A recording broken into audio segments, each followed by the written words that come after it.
Nima qilasiz buni? Oshgami?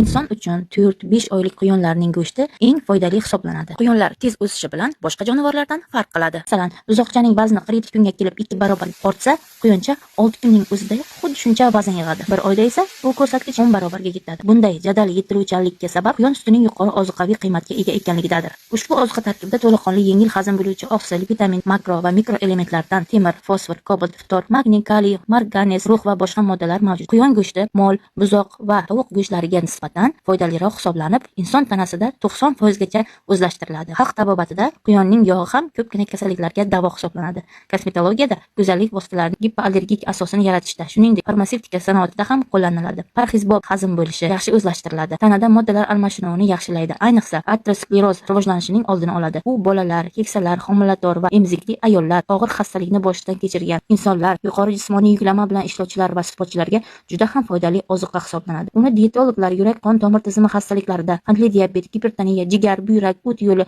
va ayrim me'da-ichak tizimi kasalliklarida tavsiya etadi. O'sma kasalligi bor bemorlar va ekologik jihatdan noqulay hududlarda yashovchi insonlarga ayniqsa bu go'sht juda ham foydali. Shuningdek, ushbu ozuqa allergiyaga moyil insonlar uchun ham tavsiya etiladi. Quyon go'shti parhez mahsulotlari sifatida birinchi o'rinda turadi.